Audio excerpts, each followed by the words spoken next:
Bienvenidas, bienvenidos a esta primera clase virtual de Introducción a la Comunicación. A partir de ahora y mientras dure la suspensión de clases, nos vamos a manejar de esta manera. Ya no voy a pedir trabajos ni nada por el estilo, sino que simplemente les voy a mandar clase a clase estos videos que voy a ir filmando a modo de clase virtual. ¿Qué significa esto? Que vamos a continuar con el temario, tal cual como si estuviésemos yendo a la escuela. Ustedes tienen que hacer un par de cositas solamente. Primero, ver los videos, siempre. En segundo lugar, completar la carpeta con la información que vean en el pizarrón virtual, que en un ratito nomás lo van a estar viendo. Además, hacer todas las dudas y consultas que quieran en esta misma publicación de Classroom que los trajo hasta este video. La recomendación es que hagan las dudas y consultas en horario escolar y de lunes a viernes, sobre todo para que reciban la respuesta rápidamente. Si ustedes quizá me hacen una consulta un día a la noche, van a tener que esperar hasta el otro día. Y si me hacen una consulta el fin de semana, van a tener que esperar recién hasta el lunes. Así que si ustedes me hacen todas sus dudas, consultas, inquietudes en horario escolar, van a recibir la respuesta inmediatamente, porque ese es el tiempo que yo estoy conectado en la compu justamente para atender todos los temas de la escuela. Esta modalidad de clase virtual requiere de una gran responsabilidad de su parte. Ustedes a partir de ahora van a empezar a estudiar solitos. Van a tener este material solamente. Así que es una gran libertad, porque ustedes se van a manejar a su ritmo, a su tiempo, van a poder ver estos videos cuando quieran, pero también es una gran responsabilidad. ¿Por qué? Porque los tienen que ver y no dejen que estos temas se les vaya acumulando. ¿Por qué? Porque vamos a tomar evaluación, por supuesto. Ya sea de manera virtual, que ya estoy diseñando un sistema de evaluarlos, o ya sea cuando nos volvamos a ver, pero en algún momento se van a evaluar. Así que no dejen que se acumulen estos videos, porque después van a tener mucho para hacer. Por supuesto, cuando nos volvamos a ver, voy a revisar las carpetas de todos. Las otras 2 semanas, estas primeras 2 semanas de suspensión de clases, nos manejamos con el trabajo sobre el voto electrónico. Eso lo vamos a dejar, ustedes guárdenlo, las respuestas que hicieron. Recuerden que yo les había dicho que era para traer impreso cuando nos volviéramos a ver. Algunos me mandaron esos trabajos, así que agradezco y valoro el esfuerzo. Pero recuerden traerlo impreso cuando nos volvamos a ver para discutirlo en clase. A partir de ahora nos vamos a manejar con las clases virtuales y vamos a continuar con los temas que veníamos viendo, que tenían que ver con los modelos de la comunicación. Antes de comenzar con el nuevo tema, que es un nuevo modelo de la comunicación, les dejo para que realicen una actividad sobre las funciones del lenguaje. El último tema que vimos en nuestra primera clase, las funciones del lenguaje que se desprendían del modelo de la comunicación de Jacobson. ¿Cómo es esta actividad? Es un formulario de Google. Ustedes van a recibir ahí diferentes frases y van a tener que determinar a qué función del lenguaje corresponde. Poética, emotiva, conativa, referencial, poética ya lo dije, fática o metalingüística. Ahora bien, una vez que terminen la actividad, van a cliquear enviar, van a cliquear ver resultados y ahí les va a decir cuántas respuestas correctas obtuvieron, en cuáles se equivocaron y en caso de haberse equivocado, cuál hubiese sido la respuesta correcta y por qué. Es decir, que es una actividad que ustedes la pueden hacer solitos y que está más que claro y que van a tener ahí las respuestas y van a tener la justificación de por qué cada respuesta. ¿Esta actividad es obligatoria? No, es voluntaria. la hace el que quiere. Pero ahora bien, la recomendación es que la hagan, porque en la evaluación vamos a tener un ejercicio exactamente igual. Es decir, que si ustedes hacen esta actividad, ya cuando reciban ese ejercicio en la evaluación, va a ser pan comido. Y además es una actividad que diseñé para ustedes para darles más herramientas para que comprendan las funciones del lenguaje. Nuevamente, todo tipo de dudas y consultas en horario escolar, de lunes a viernes y en esta misma publicación de Classroom que los trajo hasta este video. Dicho todo esto, arrancamos con la clase. Comenzamos con el modelo de la comunicación speaking. Nosotros las semanas anteriores estuvimos viendo otros modelos de la comunicación. Este modelo tiene una característica muy particular, que es un juego de palabras. Ya a partir del nombre, speaking, sabemos que en inglés es hablando, así que ya vamos viendo que tiene que ver con esta cuestión de la comunicación, pero además es fácil de recordar los elementos que lo componen, porque va a tener un elemento por cada letra de la palabra speaking. Es decir, que si speaking tiene 8 letras, este modelo va a tener 8 elementos. Cada uno va a comenzar con una de las letras de la palabra speaking. Así que imagínense que para recordarlo va a estar más que bien. Vamos a comenzar por la S, la situación. La situación es el contexto. Es todo aquello que va a rodear a la escena comunicativa. Por ejemplo, el momento, el lugar, las personas que participan en esta escena, todo aquello que va a afectar a la manera en que nos comunicamos. Fíjense cómo la situación, justamente el contexto, afecta a cómo nos comunicamos, que uno no es el mismo. Uno no se manifiesta, no se expresa de la misma manera frente a una reunión con un jefe en el trabajo que frente a mis amigos. Y de hecho no nos comunicamos de la misma manera un sábado a la noche con la familia que un sábado a la noche con los amigos. Fíjense que el momento es el mismo, es un sábado a la noche, pero las personas que están presentes en esa situación no. Así que nosotros nos vamos modificando y vamos moldeando y nos vamos adecuando a la situación, al momento en el cual nos comunicamos. La situación entonces afecta a la manera en cómo nos comunicamos. No somos los mismos en un momento que en otro. No nos manejamos de la misma manera con algunas personas que con otras. De hecho, yo no soy el mismo. Fíjense cómo afecta la situación a la manera en que nos comunicamos, que yo no me comunico con ustedes de la misma manera en una clase virtual que en una clase presencial. En una clase presencial estamos todos, quizá de hecho me animo a hacer alguna humorada, bueno, acá también, pero no tiene mucho sentido quizá en un aula virtual hacer una humorada, porque no hay una respuesta inmediata, no hay una risa, no hay un comentario. Así que fíjense, tenemos una misma situación, una clase, pero no es lo mismo virtual que presencial. Fíjense que incluso ustedes, para hacerme una pregunta, hola profe, ¿cómo le va? ¿Todo bien? Que quizá en la clase me preguntan directamente. Bueno, fíjense cómo la situación, cómo el momento, el lugar, el canal a través del que nos comunicamos nos moldea la forma en que nos expresamos. El segundo elemento es con la P, la segunda letra de speaking, y son los participantes.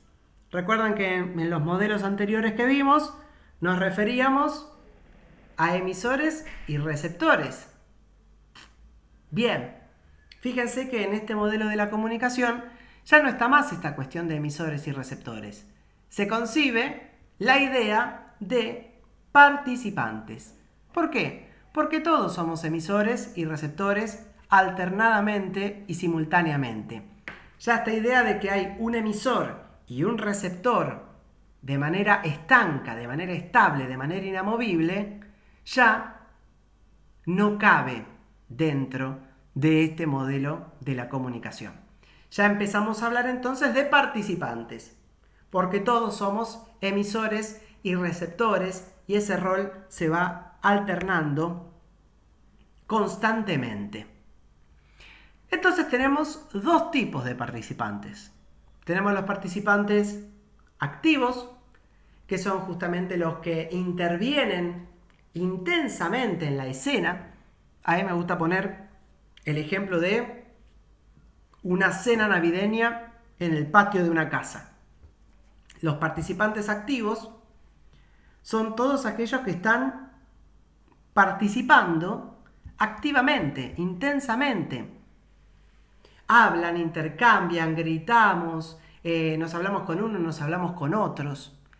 Sin embargo, si lo hacemos en el patio, del otro lado de la medianera hay otras personas, seguramente festejando. Y esas personas, si bien no están en esta situación, son receptores de todo lo que hablamos. Es decir, que ellos también reciben los mensajes que nosotros enviamos de este lado de la medianera. Bien, también se los consideran participantes, pero en este caso pasivos. Son receptores, pero no participan activamente. No intervienen en esta escena, pero sí reciben todos los mensajes. A mí me gusta definirlos como todos aquellos que están accidentalmente en esta situación. Por ejemplo, también, si vamos en el colectivo y vemos a alguien que está con el celular chateando con su pareja y que de repente empiezan a discutir, y bueno, a nosotros se nos va el ojo hacia el teléfono y empezamos a pipear más o menos qué es lo que están charlando, qué es lo que están chateando ahí, qué se están escribiendo. Bueno, en este caso, los participantes activos son esa parejita que están discutiendo por WhatsApp y nosotros, que estamos chusmeando el teléfono, pasaríamos a ser participantes pasivos. Es decir, simples receptores que no intervenimos en esa escena, pero que aún así estamos recibiendo esos mensajes. Estamos accidentalmente en esa situación. El tercer elemento, con la E, piensen que este esquema está pensado en inglés, nosotros lo vamos traduciendo, pero la E, que es de ends, son las finalidades.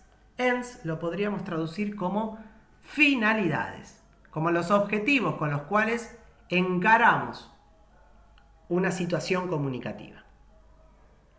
Fíjense cómo los objetivos que tenemos al momento de comunicarnos van a moldear también, van a cambiar, van a interferir en la manera en cómo nos comunicamos. Yo no voy a hablar de la misma manera con un jefe, si quiero ir a conseguirle un aumento, que, por ejemplo, con mi amigo que intento convencerlo de que este fin de semana salga con nosotros. No me voy a comunicar de la misma manera. ¿Por qué? Porque tengo objetivos diferentes. No solo ya la situación es diferente, sino que además tengo objetivos diferentes. De hecho, imagínense, cuando nos comunicamos con alguno de nuestros viejos, no es lo mismo comunicarnos para pedirle que me preste un poquito de plata porque me quiero comprar una ropa que para discutirle una cuestión política, porque pensamos diferente acerca de un tema con mis viejos. Entonces, no nos comunicamos de la misma manera si nuestra meta es conseguir que nos den algo de dinero para comprarnos algo, que si nuestra meta es convencerlos de que cambien su postura política o su postura respecto de algún tema. Fíjense cómo las finalidades, las metas, van moldeando la manera en cómo nos comunicamos. Tanto la situación como los participantes, como las finalidades, cambian. Nos van indicando la manera en que tenemos que comunicarnos, en que tenemos que expresarnos. El cuarto elemento es con la letra A y es el acto. El acto lo vamos a interpretar como los temas abordados. La temática, el contenido del mensaje, la información enviada. Ese es el acto, no hay mucho más para decir. El acto es la información enviada. ¿De qué estamos hablando? El contenido del mensaje. Lo voy a aclarar acá. El contenido del mensaje. Así queda bien claro. El acto son los temas abordados, es decir, el contenido del mensaje, la información enviada. Lo que para Jacobson era el mensaje. Lo que para Shannon y Weber también, el mensaje. En este caso lo llamamos acto. En este modelo de la comunicación lo llamamos acto. El quinto elemento del modelo de la comunicación speaking comienza en inglés con K, el key, el tono. Lo podemos traducir como tono. ¿Qué quiere decir la frase que vemos acá? Bajame el tonito. A mí con ese tonito no me vengas a hablar porque no vas a llegar a ningún lado. El tonito, el tono, es la manera en que se expresa ese mensaje. El tono puede ser un tono de ironía, el tono puede ser un tono de agresión, un tono agresivo, el tono puede ser un tono de humor, el tono puede ser de tristeza, el tono puede ser de alegría, el tono puede ser de enojo, el tono puede ser de indiferencia, de frialdad. No es lo mismo decir buenas, ¿cómo están? Que buenas, ¿cómo andan? ¿Todo bien? ¿Todo tranquilo? No es lo mismo decir que buenas, ¿cómo andan? ¿Todo bien? ¿Todo tranquilo? El acto es el mismo. La situación es la misma. Los participantes son los mismos. Pero cambio el tono y fíjense cómo cambia la interpretación de ese mensaje. Según el tono que yo utilice, ya te está marcando cómo te está hablando esa persona. Si te está hablando con mal humor porque hoy tuvo un mal día, si te está gastando, si te está sobrando, si está siendo irónico con vos. No es lo mismo decir, muy bien este trabajo, muy bien, que decir, muy bien este trabajo, la verdad que muy bueno. Nunca vi un trabajo igual. Bien, fíjense cómo cambió el tono. Estoy diciendo algo lindo, estoy diciendo muy bueno este trabajo, nunca vi otro trabajo igual. Pero el tono ya cambia la intención. Sabés que estoy queriendo decir que este trabajo fue una porquería. Con el tono interpretás qué te quieren decir o cuál es la intención. Ese es el tono. Fíjense qué importante es el tono al momento de comunicarnos, que justamente es un problema que tienen las redes sociales. Siempre el problema del WhatsApp, del chat, antes de existir el audio, por supuesto, era esta cuestión de que todo es escrito y por lo tanto no sabes con qué tono la otra persona te está diciendo algo. Está bueno pensar cómo el tono en las redes sociales se intenta cambiar, se intenta reemplazar con otros elementos. Por ejemplo, no es lo mismo ponerte hola con muchas A que ponerte hola, punto. Ahí no hay un tono, no hay nadie que esté hablando. Pero en el mundo de las redes sociales podemos interpretar que un hola con muchas A es un tono contento y que un hola con un punto es algo cortante. O el ok. Cuando te ponen ok es que algo estamos haciendo mal, que la otra persona está enojada por algún motivo. Bueno, más allá de que no podamos escuchar el tono con el que nos está hablando la otra persona, podemos interpretarlo por su manera de escribir. Las redes sociales y el lenguaje, el código de las redes sociales, ha creado este tipo de manera de comunicarnos. Entonces, hasta ahora, 5 elementos. La situación, que es decir, el momento, el lugar en el cual todo lo que rodea esta escena comunicativa. Los participantes, activos y pasivos. Las finalidades, los objetivos con los cuales encaramos una situación comunicativa. El acto, los temas abordados, el contenido del mensaje. Y el tono, la manera en que se expresa ese mensaje. Por ejemplo, bájame el tonito. Vamos a ir con los últimos 3 elementos. El que empieza con I, con N y con G. Con I tenemos los instrumentos. Los instrumentos van a ser 3. Y atención con esto, por favor, que tiene que quedar bien claro. Los instrumentos son 3. El canal, el código y el registro. El canal, ya lo vimos. La vía a través de la cual se envía el mensaje. Pueden ser 3. Visual, oral y escrito. Visual si me estoy comunicando a través de imágenes, gestos, por ejemplo. Oral si me comunico hablando.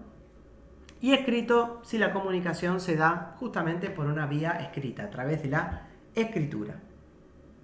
En este momento, fíjense qué curioso, confluyen los 3 canales. Esta situación, esta clase virtual, hace confluir a estos 3 canales. ¿Por qué? Porque están viendo algo. Si en este momento yo pusiese un dibujo o una imagen, nos estaríamos comunicando visualmente. Sin embargo, también están viendo algo. Oral, porque estoy hablando. Y escrito, porque además están leyendo palabras escritas en una pantalla, pero al fin escritas. Así que el canal es la vía por la cual se envía un mensaje. El código, ya también lo vimos con el modelo de la comunicación de Jacobson. Es este lenguaje compartido. Es el lenguaje con el cual nos comunicamos. Es el lenguaje que es tan necesario para que nos podamos entender. Por eso esta idea del código como lenguaje compartido. Porque es necesario que todos los participantes compartan el mismo código para poder comprenderse. Es necesario que todos hablemos el mismo idioma. O que si están hablando en otro idioma tengamos conocimiento de ese otro idioma. Porque si no, no hay comunicación. Por eso muchas veces cuando vemos a sordomudos en las calles, nosotros no entendemos, nos quedamos afuera de lo que están hablando, porque ellos hablan con el lenguaje de señas. Entonces no podemos entender. ¿Por qué? Porque no conocemos ese código. Y el tercer instrumento es el registro. Que, atención, son las palabras empleadas según la situación. El registro puede ser formal o informal. Yo en este momento, para dar esta clase virtual, estoy empleando un registro formal. Es decir, que estoy utilizando palabras según esta situación. No son palabras de mi vida cotidiana, son más bien palabras académicas, palabras que tienen que ver con el campo de la comunicación. No estoy siendo informal con ustedes. No les estoy hablando como si fuesen mis amigos, como si fuesen mi familia. Pero atención, muchas veces está la confusión entre el registro y el tono. ¿Qué diferencia hay entre el tono y el registro? Yo, por ejemplo, puedo ser muy formal con ustedes, puedo emplear palabras adecuadas para la situación de clase, de mucho respeto, pero sin embargo puedo utilizar un tono irónico. Puedo no ser informal, puedo ser muy formal, pero puedo utilizar un tono de agresión. O al revés, puedo ser muy formal, pero también puedo utilizar un tono de humor. Dentro de la misma formalidad se puede hacer alguna humorada. Es decir, que el registro y el tono no son lo mismo. El tono es la manera en que se expresa ese mensaje. Y el registro tiene que ver con las palabras que se emplean. A su vez, yo puedo ser informal, pero tener un tono de mucho respeto. Puedo ser formal y a su vez les puedo faltar el respeto. Pero tiene más que con las palabras, tiene que ver con el tono, con la manera en que lo digo. Por eso el registro y el tono no son lo mismo. El anteúltimo elemento son las normas. ¿Qué es una norma? Una norma podríamos decir que es una ley, que es una regla. Las normas son reglas y las reglas están para cumplirse. Vamos a tener dos tipos de normas de acuerdo con este modelo de la comunicación. Las normas de interpretación y las normas de interacción. Vamos a comenzar primero por las normas de interacción, que son aquellas que justamente regulan la participación. Regulan, le ponen reglas a la interacción de estos participantes. Yo hasta el año pasado di clases en Fines. Fines es este programa del Estado que ayuda a los adultos que no terminaron la secundaria a terminarla. Y este Fines se daba en una escuela primaria. Es decir, que compartíamos espacio con una escuela primaria, pero a la tarde-noche. Y en las aulas, que justamente son las de primaria, la maestra había pegado un afiche con las reglas que había que cumplir dentro del aula. Y dentro de estas reglas estaba: en el aula no puedo gritar. En el aula no puedo insultar a mis compañeros. En el aula, si quiero hablar, tengo que levantar la mano. En el aula no le puedo gritar a mis compañeros. Mientras la maestra está hablando, yo me tengo que quedar callado. Y así, una serie de reglas. Y pensé, wow, qué buen ejemplo para ilustrar las normas de interacción. Lo que hizo esa maestra es esto, es marcar las normas de interacción, ponerle reglas a la manera en la cual estos alumnos deben comunicarse dentro del aula. Es decir, que yo tengo que esperar a que la maestra me dé permiso a levantar la mano y que la seño me dé permiso para hablar. No puedo insultar a mis compañeros, no puedo hablar mientras la seño está explicando.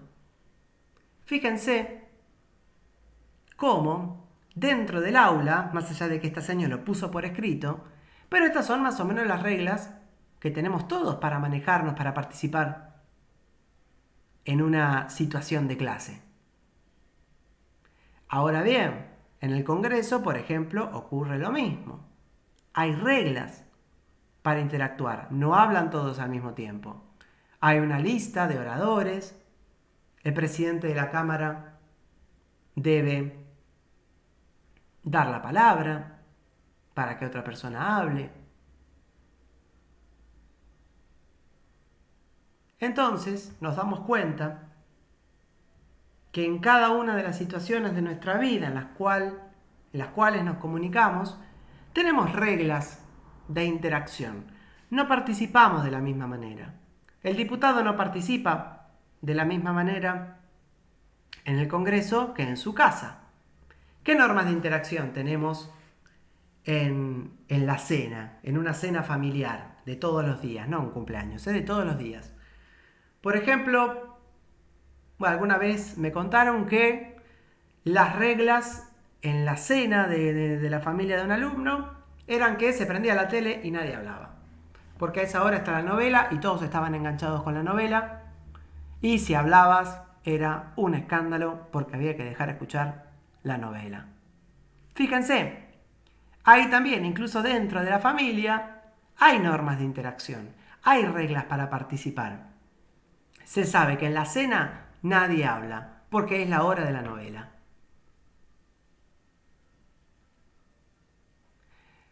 Hay maneras de participar, por ejemplo, yo tengo unos primos que una vez pasé unos días con ellos y a mí me sorprendía que no se saludaban antes de irse a dormir. Entonces ellos se iban a dormir y vos no sabías si se habían ido a dormir, si no, no te decían hasta mañana ni nada. Y bueno, y en mi casa, sí, es una costumbre. Cuando nos vamos a dormir y después nos vamos a ver al otro día y nos damos abrazos y que duermas bien y que descanses y hasta mañana y esto y lo otro. Bueno, ahí tenemos también normas, reglas que se van construyendo para interactuar en diferentes situaciones. En mi casa sería raro que no nos saludemos antes de irnos a dormir. Mientras que en la casa de mis primos, lo raro es saludarse antes de irse a dormir. Porque ellos no se saludan. Y es normal, no se enojan. No lo interpretan como una falta de respeto. Es normal. Las reglas de ellos son estas, que no se saludan antes de irse a dormir. Y las normas de interpretación, el otro grupo de normas, son las que regulan la comprensión del mensaje. Es decir, regulan cómo tenemos que entender un mensaje. Y estas normas van a variar de acuerdo a la situación. Yo no voy a comprender un mensaje en la vida real que en una obra de teatro, por ejemplo. Si yo veo en una obra de teatro que están asesinando al protagonista, no voy a llamar a la policía porque lo están asesinando de verdad. O si en una obra de teatro uno de los protagonistas amenaza a otro con que le va a matar a uno de sus hijos, yo no voy a ir corriendo a hacer la denuncia por amenazas a que le pongan una perimetral a esta persona. ¿Por qué? Porque en la situación de teatro, yo esos mensajes no los interpreto como algo real. Los interpreto como una ficción, justamente porque es teatro. Estaríamos en un problema si yo me creyera todo lo que veo en una obra de teatro, por ejemplo. En cambio, si yo escucho a mis vecinos que se están golpeando, que un hombre golpea a una mujer, o que están maltratando a los hijos, o lo que sea, y probablemente sí intervenga y tenga que llamar a la policía. Porque esos mensajes yo los estoy interpretando como algo que están ocurriendo en la vida real.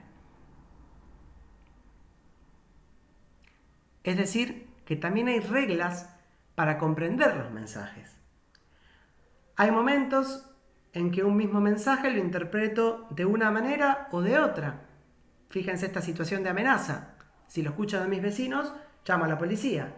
Pero el mismo mensaje dicho por unos actores no me hacen ir corriendo a hacer la denuncia, porque los interpreto justamente como una ficción. Acá yo les pongo el ejemplo del comediante. Si yo voy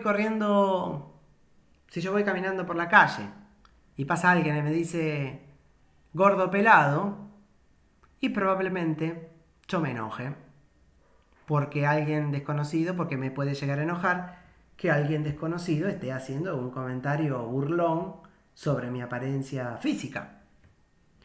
Sin embargo, si yo estoy en un espectáculo de stand-up de algún comediante y el comediante me dice gordo pelado, dice el gordo pelado de la primera fila, no me voy a enojar. ¿Por qué? Porque sé que seguramente ese chiste lo debe hacer con todos los gordos pelados que van a ese espectáculo, o les debe hacer un chiste de se debe burlar de cualquier persona que esté en la primera fila, por ejemplo. Que ese chiste lo hace siempre y que además es con humor, no es con una intención de ofenderme. Bueno, nuevamente acá tenemos a las normas de interpretación que me marcan cómo tengo que entender ese mensaje de acuerdo a la situación. Si estoy en una comedia, que me digan gordo pelado no me ofende. Pero si me lo dicen por la calle, sí me ofende. Porque la situación es otra y porque las normas de interpretación para una situación y otra son diferentes. Y por último, el género. El género es el estilo al que pertenece la situación. ¿Qué género es este? Es una clase, pero géneros pueden ser todos aquellos también que vieron alguna vez en literatura o en lengua o en prácticas de lenguaje, ficción, entrevista, teatro, documental, poesía, radioteatro, film, cine, corto, columna de humor, columna de opinión. ¿A qué género, a qué estilo pertenece ese mensaje, esa escena? Con eso tiene que ver el género. ¿Será un texto de divulgación científica? ¿Será un texto académico? ¿Será un cuento? ¿Será una poesía? Ese es el género. Se refiere al estilo al que pertenece la escena comunicativa. Entonces, 8 elementos tiene el modelo de la comunicación speaking: la situación, los participantes, las finalidades, los objetivos, el acto, el contenido del mensaje, el tono, los instrumentos, que son 3, canal, código y registro. Recordemos que el registro no es lo mismo que el tono. Las normas, que las hay de dos tipos: normas de interacción y normas de interpretación. Y el género, que es al estilo al que pertenece esa situación comunicativa. Este es el modelo de la comunicación speaking. Ustedes ya saben que para esta clase también les dejé en la publicación de Classroom, que los trajo hasta este video, una actividad sobre las funciones del lenguaje. Es muy simple. La recomendación, como ya les dije, es que la hagan, porque un ejercicio idéntico va a haber en la futura evaluación, en la próxima evaluación, que ya la anunciaremos con tiempo, pero que va a haber un ejercicio muy similar, así que hacerla va a colaborar a que la evaluación les resulte un pan comido. Todas las dudas, preguntas y consultas las pueden dejar en la publicación de Classroom, que los trajo hasta este video. Como siempre les recomiendo en horario escolar y de lunes a viernes, para que puedan recibir una respuesta inmediata. Si ustedes hacen alguna pregunta o consulta a la noche o un fin de semana, lamentablemente van a tener que esperar hasta el otro día o hasta el lunes. El viernes que viene es feriado, por lo tanto nosotros nos vamos a reencontrar, quizá personalmente o quizá con otra clase virtual, el viernes de la otra semana. Muchísimas gracias. Ustedes saben que son poquitas las cosas que tienen que hacer: ver los videos, ver las clases virtuales, pasar lo que ven en este pizarrón virtual a la carpeta. Recuerden que cuando volvamos voy a revisar que todos tengan la carpeta completa, hacer todas las preguntas, dudas y consultas que tengan, y por último realizar también estas actividades que yo les mando. Recuerden que con las actividades, hacia el final del formulario pueden cliquear ver puntuación y ahí ven todas las respuestas correctas e incorrectas. Y en caso de que se hayan equivocado, ¿cuál hubiese sido la respuesta correcta y por qué? Muchísimas gracias y nos vemos la próxima.